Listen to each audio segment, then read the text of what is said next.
आप और छोटी सी झोपड़ी में बसी उम्मीदों के लिए दिन रात मेहनत करता है। मगर जब उसे महल का शानदार दरवाजा बनाने का मौका मिलता है तो नवाब की बेटी ज़हरा अपने घमंड में डूबकर उस पर जुल्म ढाती है। ताने, तिरस्कार और बेरहमी से वह दानिश की गरीबी को कुचलने की कोशिश करती है। फिर भी दानिश अपने परिवार की खातिर हर मुश्किल से लड़ता है। क्या उसकी मेहनत और सच्चाई ज़हरा के अत्याचार को मात दे पाएगी? यह जानने के लिए पूरी कहानी देखिए। ये कहानी एक पुराने शहर की है जहां नवाबों के आलीशान महल और गरीबों की सादी झोपड़ियां एक साथ आबाद थीं। ये शहर ताजिरों, लोहारों और मजदूरों के मेल जोल का नमूना था।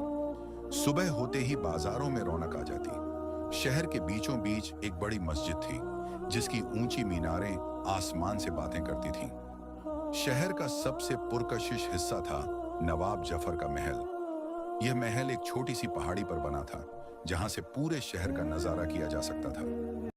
महल के बाहर एक शानदार दरवाजा था जो लोहे और सोने की कारीगरी से सजा हुआ था। लेकिन अब नवाब साहब चाहते थे कि एक और भी शानदार और मजबूत नया दरवाजा बनवाया जाए। महल के अंदर संगे मरमर के बुलंद स्तंभ खड़े थे जिन पर इतनी नफीस नक्काशी थी कि मालूम होता था जैसे किसी ने रेशमी धागों से बुनाई की हो। हर कमरे में एक बड़ा सा झूमर लटकता था जो रात के वक्त शमाओं की रोशनी में झिलमिलाता था। फर्श पर फारसी कालीन बिछे थे जिन पर चलते ही पांव नरमी में डूब जाते थे। महल के बागों में एक छोटा सा झरना बहता था जिसका पानी इतना साफ था कि उसमें अपना अक्स साफ नजर आता था। यहाँ ज़हरा रहती थी, नवाब जफर की एकलौती बेटी। ज़हरा की उम्र 20 साल थी और वह एक खूबसूरत लड़की थी। उसके कपड़े हर वक्त नए होते, कभी सुर्ख रंग का रेशम का जोड़ा, कभी जरी से काम किया हुआ दुपट्टा। उसके हाथों में सोने की चूड़ियां होती थीं जो चलते वक्त छन छन करती थीं, और गले में एक मोतियों का हार जो उसकी अम्मी ने उसके जन्म पर बनवाया था। ज़हरा की तालीम घर पर ही होती थी। एक बुजुर्ग उस्ताद आता था जो उसे कुरान, हदीस, फारसी और अरबी सिखाता था। वह सूरह अल बकरह की तफसीर पढ़ चुकी थी, लेकिन उसके दिल में एक चीज थी जो उसकी तालीम पर दाग लगाती थी, घमंड। वह अपने नवाबी खानदान पर फख्र करती थी और गरीबों को हकीर समझती थी। उसके लिए गरीबी एक बीमारी थी, एक लानत जो लोगों को छोटी जिंदगी जीने पर मजबूर करती थी।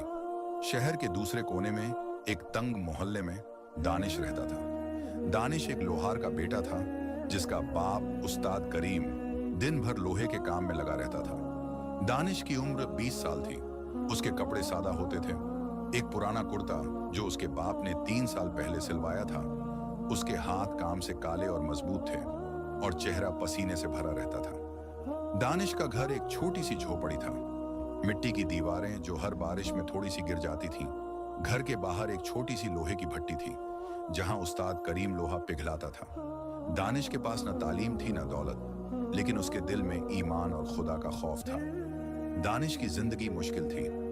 वह सुबह उठता, अपने बाप के साथ लोहे के काम में मदद करता और शाम को थोड़ी सी रोटी और दाल खाकर सो जाता। उसने कभी स्कूल का मुंह नहीं देखा था, लेकिन मस्जिद के मौलवी साहब से उसने कुरान पढ़ना सीखा था।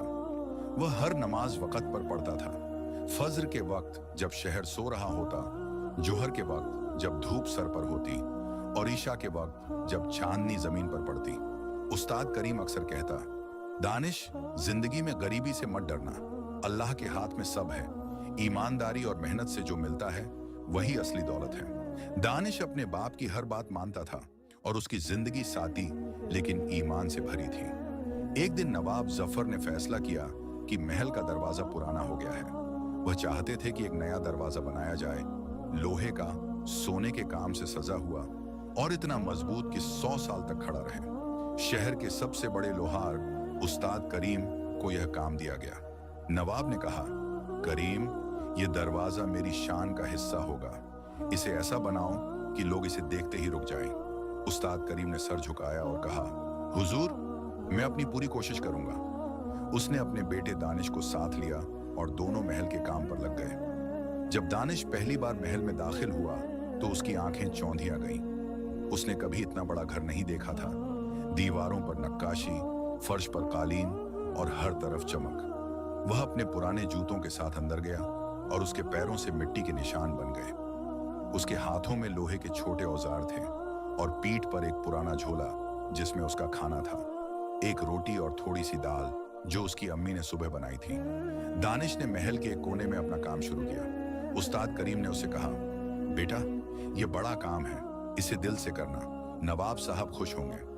ज़हरा उस वक्त अपने बाग में सहेलियों के साथ बैठी थी। उसने एक सुर्ख रंग का जोड़ा पहना था और हाथों में सोने की चूड़ियां थीं। वह अपनी सहेली अमीना से बात कर रही थी जब उसकी नजर दानिश पर पड़ी। दानिश के कपड़े पुराने थे, हाथ काले और चेहरा पसीने से भरा था। उसने नाक सिकोड़ी और अमीना से कहा, यह देखो कैसा गंदा लड़का है, इसे महल में कैसे आने दिया? ये लोहार का लड़का हमारे दरवाजे बनाएगा? अब्बा को कोई बेहतर आदमी क्यों नहीं मिला? अमीना ने हंसकर कहा, ज़हरा, ये तो काम करने आया है, इसे यहां रहना थोड़ी है। लेकिन ज़हरा का दिल न माना। उसने सोचा, ये गरीब लोग हमारे पास भी नहीं आने चाहिए, इनकी जगह मोहल्ले में है, महल में नहीं। उसने अपनी नौकरानी को बुलाया और कहा, जाओ, इस लड़के के जूतों से जो मिट्टी गिरी है उसे साफ करो, ये गंदगी मुझे पसंद नहीं। दानिश ने ज़हरा की बातें नहीं सुनी, लेकिन उसने उसकी नजर देखी, वह नफरत भरी नजर जो उसके गरीब होने पर ताना मारती थी। उसने चुपचाप अपना काम शुरू किया। उस्ताद करीम और दानिश ने लोहे को पिघलाया, उसे शक्ल दी और दरवाजे का ढांचा बनाया। दानिश हर रोज सुबह आता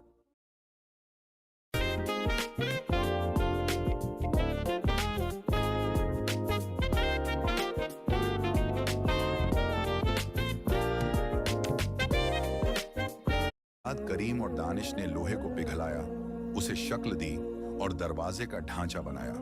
दानिश हर रोज सुबह आता और शाम तक काम करता। वह अपना झोला